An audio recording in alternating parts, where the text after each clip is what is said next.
My first video playing NHL 24. Was invited out to EA NHL back in the beginning of August for the NHL 24 Community Day, and we were allowed to playtest and record gameplay from NHL 24. So we're gonna break down everything that happens in game, talk about all of the new systems and my feedback from it. Let's hop in. Our first look at the menus for NHL 24, they have turned off the lights, and we've got dark mode on essentially every menu for NHL 24, as well as a rotating background of in-game graphics. Not a bad look, but the majority of it, it's pretty much the same in terms of the actual layout. So wasting no time, I matched up with my man Brody from League Gaming, and we played a game of Versus. I was the Edmonton Oilers, wanted to rip around with Connor McDavid. He was the Ottawa Senators. Presentation on the intro was relatively the same. The one thing I needed to point out, and I don't know if you noticed it in the community tech test, was that some of the lighting off the face-off draw was extremely tough to see through. The Oilers was the biggest example of this, as I legitimately couldn't even pay attention to the ref in some instances. And 5 seconds in, I did what everyone did. I went immediately for the Michigan. Yo, suck! Now, something that I noticed throughout my time playing the game is that on defense, less is more. I found myself staying away from trying to actively go for a check on every single play and kind of just put my players in position, and just like this one, it turned out to be a little bit more successful in actually retrieving the puck. Got our first look at the sustained pressure system, and obviously this is going to be a hot button topic for a lot of players. In this sequence, I just basically fire it back and forth to keep possession of the puck so that I can fill the meter. And then once it's full, you'll see the whole boards go red, which I actually like from an animation standpoint. I find that because you don't have to take your eyes off the play, it's very easy to just pick up the red boards. And then once it is, I found myself just trying to take shots on goal because of the big advantage you get when the attributes go way up and your opponents go way down once you've got full pressure activated. And I put out a tweet earlier in the month in terms of just adjustments I'd love to see to the full pressure system. I think that offensive zone puck ragging is definitely going to become an issue, so I'd love to see them find a way to limit that by maybe reducing the actual advantage you get when filling the bar by just skating around and not really making any plays. That way it's forcing you to actually do something, whether it be shots, hits, passes, instead of just holding onto the puck and running away from everybody. Here's another example of trying to take a face-off with the Edmonton Oilers, where you're just getting blasted relentlessly by the lights. Let me know if you find that to be distracting. Maybe I'm just old. All right, so right off the hop on the power play, already have a big advantage with the full pressure meter activated, and I was dead set on getting at least one Michigan in my first game of NHL 24. It's a little easy, but still sick. Also getting our first look at the new presentation on replays, where you've got sellies for every one of the face buttons. Again, I mentioned this before in another video. I think I'm just getting old. I kind of miss like just the traditional hockey replay, but I'm also old, so. Right off the draw, easily the most satisfying thing you can do in NHL 24 with the new total control scheme is easily lay a hip check. Now, in this instance, it was executed pretty sweet, and I absolutely destroy the guy. However, with my time playing the community tech test, I noticed that hip checks are extremely overpowered right now, and even just clipping them at a slow speed kind of sent their guy flying, but that could have just been attributes early on in Hockey Ultimate Team, I'm not sure. So hitting is going to be the biggest adjustment in my opinion with total control, because you essentially have to do a slap shot motion to get a normal hit off. And as you can see here, I just absolutely blow the controller up and I get burned.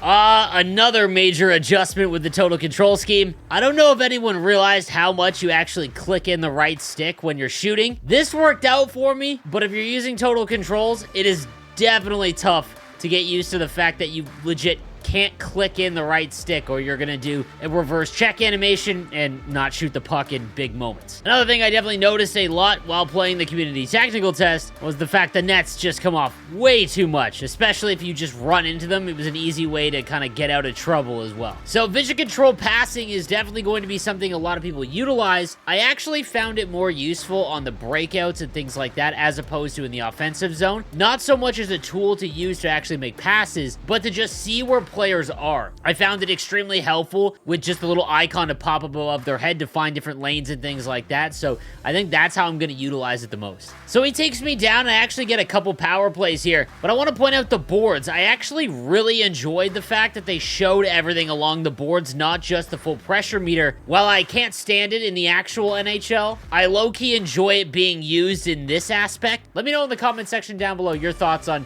using the boards as a tool for information in the game. So this is another sequence where I'm forcing myself to use the new vision passing, and while it does allow you to make those nice passes to the player that you want, I find that because you're taking your thumb off of the right stick, you actually have less control. And in this instance, I'm just fumbling around trying to actually pass it back to the point, and it ends up almost being extremely embarrassing on a 5-on-3.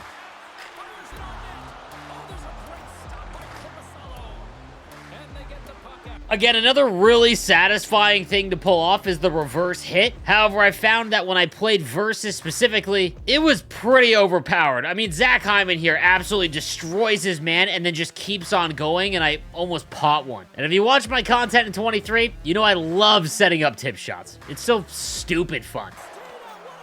So this is pretty much every defensive play on display in this sequence. I'm able to pull off the hip check, which is, again, super satisfying. I then do a shove, and for anyone that doesn't know, to do a bump now, you basically just flick up on the right stick, but it does an actual shove animation, which can take you out of the play. And then I was actually allowed to hit A. Maybe stick lifts back, confirmed? All right, so I get another power play. And again, I'm just trying to utilize the system in place. And the full pressure system essentially promotes just shooting from everywhere and really tiring out your opponent. And this shift, I think, kind of encapsulates everything that they are looking for, because I'm able to tire them out. I've got full pressure activated. I'm ripping shots from everywhere. The goalie is just down and out constantly. And while if the entire game is this, it'd be pretty lame, but I really enjoyed this sequence here because I think it kind of, like I said, encapsulates what they're trying to go for.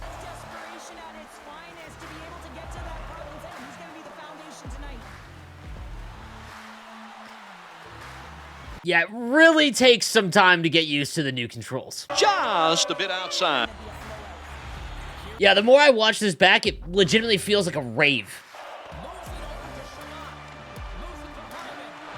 So again, this was early on in August, and I found myself trying to do like NHL 23 goals, so walking out from behind the net and trying to go far side. But I did notice that I don't know if the AI's changed or what, but they kind of stood in that lane. And if that's the case and it leads to less of those goals, I'm all for it because it just means that things are going to be different. So one of the biggest negatives from the community playtest was the fact that the goaltenders just flop around so much. However, when it works, it's actually wild. Like this sequence right here, NHL 23, 22, all of them, this is an automatic goal.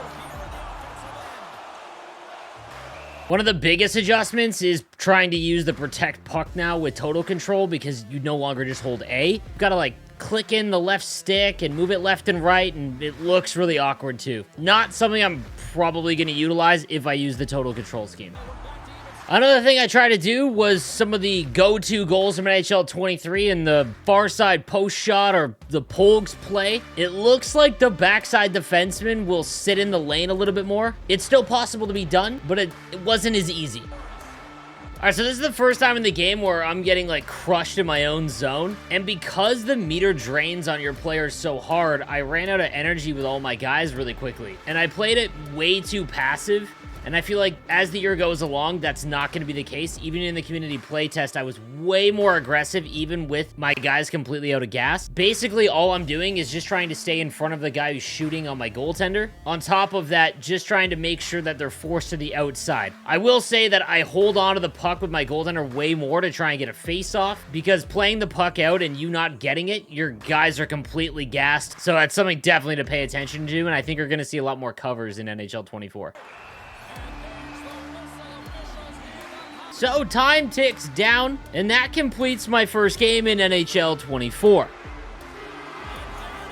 So taking a look at some of the stats after the game, I dominated in shots and time on attack. And I mentioned this throughout in my feedback of the community playtest, that there was a lot of games in NHL 22 and 23 where you lose even with stats like this. I think that with the changes to the sustained pressure system and the goalie fatigue system, while it seems very arcadey, you're going to get more of a sim-based result because the system just forces you to shoot the puck more. It promotes cycling. It's not just waiting for the same goal to open up.